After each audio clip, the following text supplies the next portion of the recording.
ഭക്ഷ്യസുരക്ഷയുമായി ബന്ധപ്പെട്ട് പരിശോധന കർശനമാക്കി സൗദി അറേബ്യ. നിയമം ലംഘിച്ച 54 സ്ഥാപനങ്ങൾ അടച്ചുപൂട്ടി.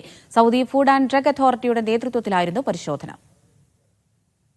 സൗദി ഫുഡ് ആൻഡ് ഡ്രഗ് അതോറിറ്റിയാണ് പരിശോധന ശക്തമാക്കിയത്. 6000 പരിശോധനകളാണ് രാജ്യത്തിന്റെ വിവിധ ഇടങ്ങളിലായി പൂർത്തിയാക്കിയത്. നിയമം ലംഘിച്ച 54 സ്ഥാപനങ്ങൾ അടച്ചുപൂട്ടി.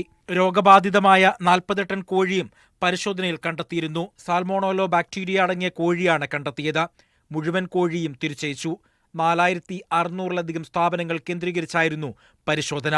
ആകെ 1137 നിയമലംഘനങ്ങളാണ് കണ്ടെത്തിയത്. 1000 സാമ്പിളുകളാണ് നിലവാര പരിശോധനയ്ക്കായി ശേഖരിച്ചത്. കാലാവധി കഴിഞ്ഞ കോസ്മെറ്റിക് ഉൽപ്പന്നങ്ങൾ, അഴുകിയ ഭക്ഷ്യവസ്തുക്കൾ, ലൈസൻസ് ഇല്ലാതെ പ്രവർത്തനം തുടങ്ങിയവയാണ് പരിശോധനയിൽ കണ്ടെത്തിയത്. Media 1, Riyadh.